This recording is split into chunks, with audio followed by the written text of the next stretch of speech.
It was, by any standards, a damning report, highlighting the corrosive links between the world of business and the world of politics.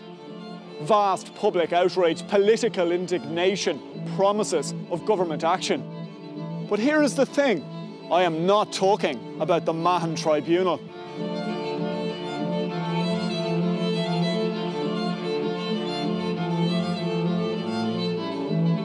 You can send in CAB, you can send in the army, you can send in who you like, and there'll be no 900,000 found because it was never there and it's not there. Let's look at this question of the payments that Mr. Justice Moriarty says were made. Payments that went from accounts in your name to accounts in Michael Lowry's name. Totally wrong. A year has passed, but the findings have stayed the same. The tribunal said Michael Lowry had not only influenced but delivered the second mobile phone licence for Denis O'Brien's company, ESAT Digiphone. Meanwhile, it said Denis O'Brien transferred £447,000 sterling to Michael Lowry's personal accounts, arranged for a $50,000 loan to go to Fianna Gael. It was returned, and supported Michael Lowry in obtaining a £420,000 bank loan. People might well be thinking, here we go again. I want to assure them this is certainly not the case. On this, the final Moriarty report, they can expect anything but more of the same. But 1 year on from the publication of the Moriarty Report, has anything actually happened? Barry Maloney was a key witness at the tribunal. The one-time best friend of Denis O'Brien, the former chief executive of ESAT Digiphone. His evidence was significant. Denis O'Brien, he said, told him that he had paid money to Michael Lowry. And in an exclusive interview with Primetime from his London office, he reflects on events since the publication of the report. Did you expect any political action? We heard an awful lot of talk, but did you expect anything to happen? Well, look, I've been around Irish politicians for long enough, and I didn't really form a view whether anything would happen or not. But given the expense incurred and the length of time it went on, I mean, I think the general public would have expected some action. Do you think there is a problem that the government are embarrassed about this report? Well, the impression I get, they just want it to go away. I think it's as simple as that. Barry Maloney declined an invite to attend Ireland's Economic Forum last year at Dublin Castle. In his letter to the Taoiseach and the Minister for Foreign Affairs, he referred to the attendance of Denis O'Brien.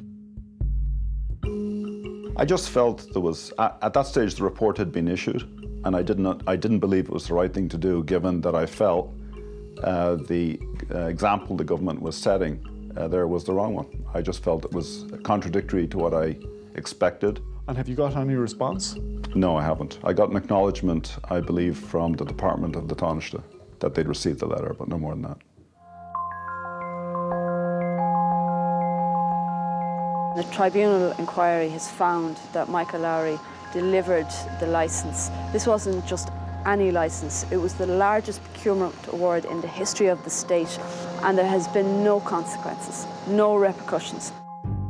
The Moriarty Report is being examined by the Garda Síochána, the Criminal Assets Bureau too, but the pace is slow.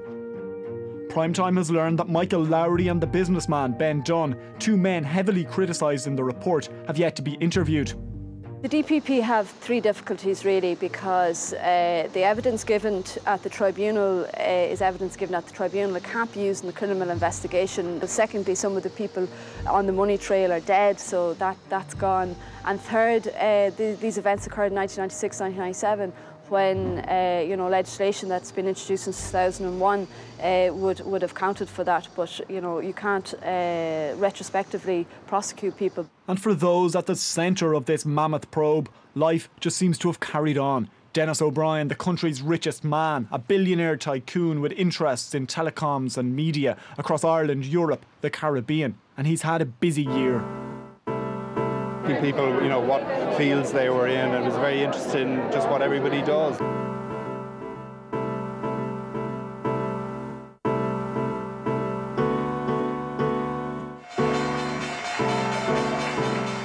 Indeed, Mr. O'Brien's attendance at official events has caused something of a political storm this week. It is perhaps now time for the government to reflect on how it should in future interact with people against whom adverse findings have been made by tribunals. But speaking on behalf of Denis O'Brien today, the billionaire's longtime solicitor had a different view. He hasn't been tried, he hasn't been, it's as if, where's the presumption of innocence until found guilty? He's guilty of nothing. He's guilty of creating jobs. And if he decides to go to New York on Patrick's Day, and if he happens to show up at the opening or closing bell in the New York Stock Exchange, that's a good thing for Ireland. And as for Michael Lowry, well, expelled from Fine Gael, but he's still in the Dáil, an independent deputy with massive support in his Tipperary North constituency. In an ideal world, Deputy Lowry would resign from the House, but we don't live in an ideal world. And on top of his Dáil salary, Michael Lowry has been allowed to claim €382,000 since 2001 due to a special allowance for independent TDs. He is still warmly welcomed by his former colleagues in Fine Gael. He has had no inconveniences even that I can see for someone who was criticised so savagely in that report. The tribunal found that Michael Lowry delivered the licence for ESAT Digiphone, and for every winner there's someone who loses out. This is Tony Boyle. He headed Persona, the consortium that actually bid unsuccessfully for the licence in 1995. He's suing the state, his case currently with the Supreme Court. There was a set of rules established for this competition. There was a set of scoring in accordance with those rules. And when the competition was run on those rules, we were number one. The report said that at no stage was Denis O'Brien's consortium ever ranked higher than third in these scoring.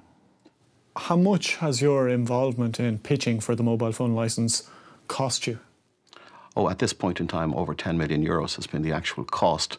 But more importantly, I think obviously the trauma and the associated with this over the period has been quite difficult. Tony Boyle's claim against the state is easy to calculate. ESAT was sold for $1.2 billion. But he's willing to drop the case if the state agrees to pay his legal fees and take action against those implicated by the tribunal. Our view is not to add to the woes of the Irish state. Our belief is that the party and the people who benefited incorrectly from this process should be made to pay. In the interest of truth, in the interest of fairness and the interest of justice, that this matter needs to be unearthed. Both Denis O'Brien and Michael Lowry have rejected the tribunal's findings. Factually wrong and deliberately misleading, according to Michael Lowry. Denis O'Brien labelled it fundamentally flawed.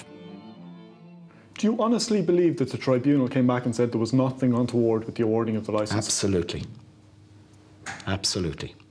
Despite all of... Michael Lowry said to have delivered the licence undue influence upon his civil servants. And Denis O'Brien's evidence not being reliable. I reject that completely, and I think Denis O'Brien would reject it, and I think his whole team would reject it, and the other parties involved in the consortium, Telenor and IIU, and would all reject that. Their view is that the licence was awarded properly. But is there also politics at play here? The MEAGHER report was essentially about Fianna Fáil. Moriarty was more of a Fine Gael affair. Justice Moriarty showed how there was a pattern of donations to Fine Gael. In relation to ESAT, he laid out how 15 donations were made to the party in the run-up to the awarding of the licence. Mr. Justice Moriarty made 22 recommendations in his report aimed at guarding against abuse of office. The government has made moves: new legislation for corporate donations, regulation of lobbyists, more powers for the revenue commissioners. Well, to give them some credit, Brendan Howland's been leading the reform agenda. He's brought forward a new bill to protect whistleblowers. He's looking at how government policy is influenced. We're looking at revisions to the Freedom of Information Act. So I can see some movement there and some signs of some encouragement. But is it enough? The cost of the tribunal was $125 million and counting. Was it a waste of time? Was it a waste of money? The only person that can answer that is the Taoiseach. You know, is he going to allow this report to be another report on another shelf, which is a damning indictment of what has happened in Ireland over the last 20 to 30 years? And to my mind, what happened with the Beat Tribunal is happening now. The people at the heart of the inquiry, there are no consequences to them. The reputations are restored, and we move on and we say it'll never happen again. And it does. For years, the Mahon and Moriarty tribunals went about their business here at Dublin Castle. The Moriarty Tribunal reported last year. Very little has happened since. Justice Alan Mahon reported last week, and the big question is, what happens now?